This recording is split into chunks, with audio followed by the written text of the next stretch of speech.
Pivot tables are an extremely useful way of summarizing and analyzing large data sets. Let's see using pivot tables for story ideas in this video.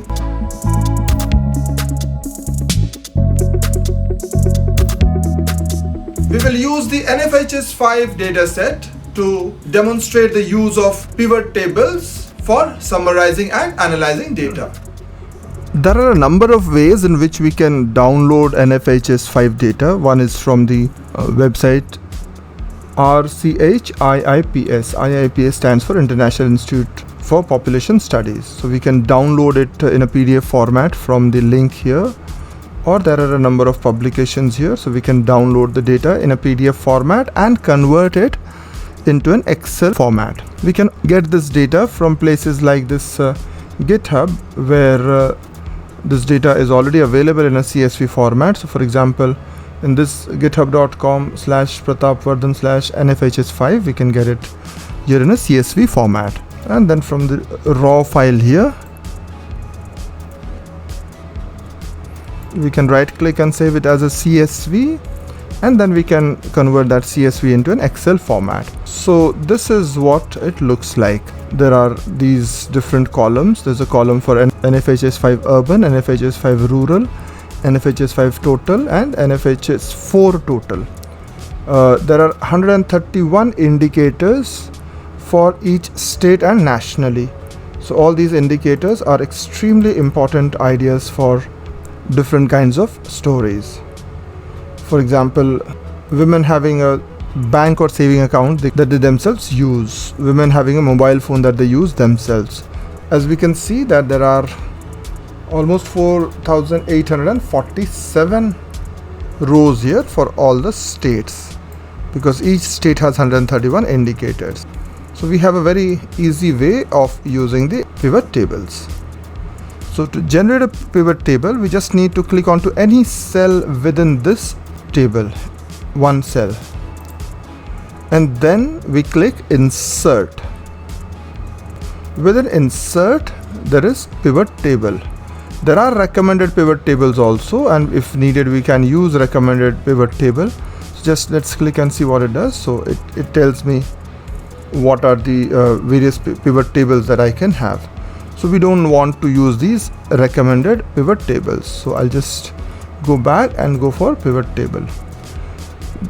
I need to supply two bits of information here. One is the table or range, and now as you can see these moving dots, it has already selected this entire table. Another information that needs to be provided here is whether we want the pivot table to be placed in a new worksheet or an existing worksheet.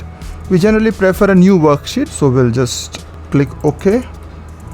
And this is what the pivot table area first looks like. I'll need to click onto the pivot table area here to take care of these indicators which are there in the pivot table fields. Now there are four important areas we can see here. One is the row, the second is the values, the third is filters, and the fourth is columns. An important rule to remember is that the rows are used for the independent variables for which I need information. For example, if I need information for the states, I will just click onto state and drag it to rows. And as we can see here, all the different states are now available here. The summation values are for numerical values, so I can use any of these. I can use NFHS 5 urban, NFHS 5 rural total, and NFHS 4 total. So let me use NFHS 5 total here. I'll take the NFHS 5 total in the summation field. So I'll just drag it here. As you can see that it has added up all the indicators, and we'll leave it here for the time being. We can take the indicators in the column. So we put the indicators here in the column, and we'll see that all the different indicators are now seen here as different columns.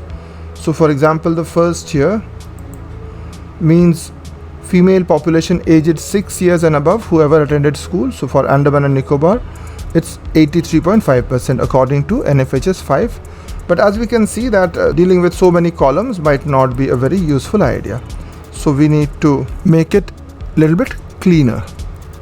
So we can drag the indicator into the filter column.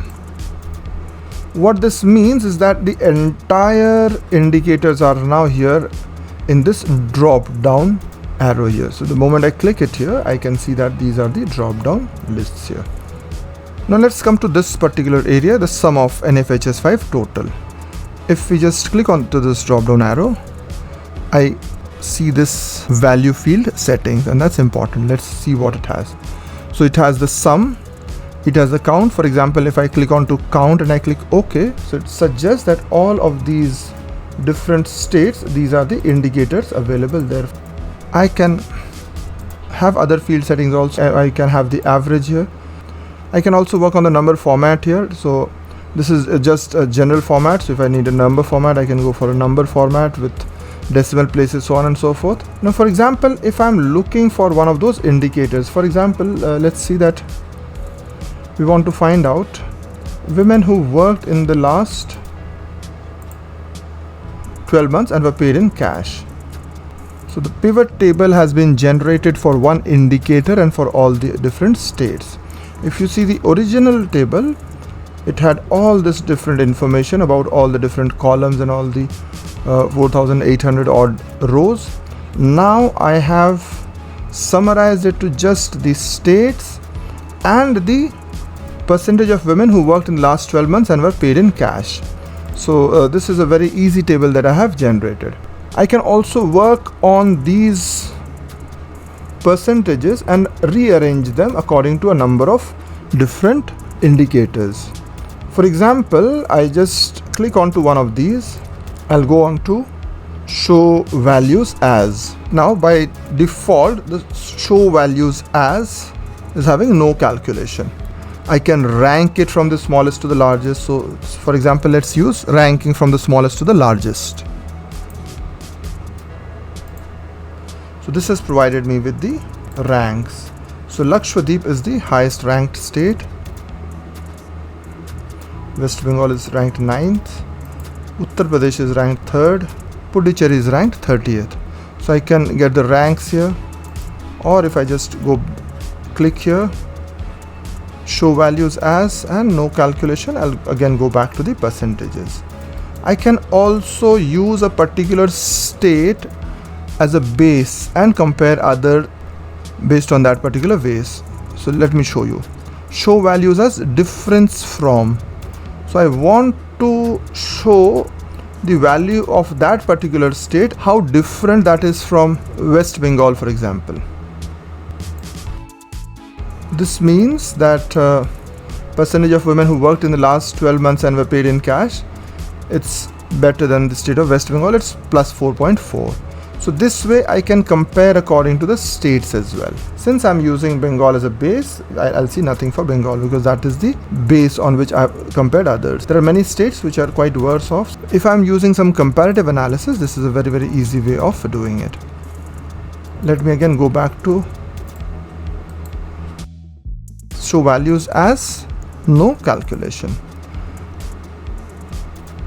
I can also click in and drag NFHS 4 total from here to here just to see the difference between these 2 years. I can also copy this entire pivot table by using Ctrl A and then Ctrl C and then going down there, clicking onto plus here to add a new sheet, and I can place it here.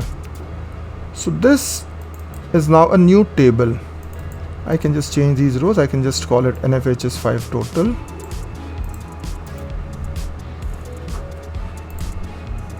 So I can get a comparative figure here.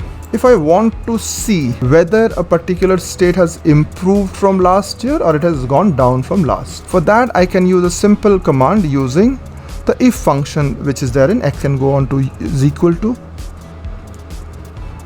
and then I use the command if. I type in if. I just need to supply 3 values. So for example, I want to see whether NFHS 5 is more than NFHS 4, And if NFHS 5 is more than NFHS 4, that means percentage of women who are paid is higher, then it means good. So I'll just use this same thing. So I'll just click onto this. If this particular column is greater than this particular column, then it means the result is good. I am using inverted commas there. And if it is not greater, then within inverted commas I will say it's bad. I need to close the bracket. So this is the logical test, is equal to if B2 is greater than C2, then it's good, and if B2 is not greater than C2, then it's bad. So let me just enter here. So the first one, as we can see, is good here, that Andaman is having a NFHS 5 suggests that it's on this particular indicator on women who work and were being paid in cash, it's better. I just need to hover onto that, and to get this plus sign, I just need to double click this plus sign, and this entire thing will be populated. I can see that Andhra Pradesh, the situation is bad in NFHS 5 total. Jharkhand, it's bad. So this gives me a very good idea. So using the same pivot table, I can get these indicators very easily. Similarly, I can work for any of the indicators which are there in the drop down menu, which is there in the filter. So using pivot tables, I can get these story ideas about, for example, women who worked in the last 12 months and were paid in cash, which is the best state. We can just use the ranks, whether they've improved from last year or not, and so on and so forth. You can use other indicators here as well. Men aged 15 years and above who use any kind of tobacco. Take this NFHS 4 back here because it's not required. Then I can just go for the same things, show values as, rank it from the largest to the smallest. So this suggests Mizoram is the highest, where men aged 15 years and above who use any kind of tobacco. Andaman is the second highest. So this is a ranking story that we can do. Similarly, based on those 131 indicators, we can make different kinds of stories. Thanks for staying along, friends. As always, it has been a delight having you here. I'll be back with another video very soon. Till then, have a great time.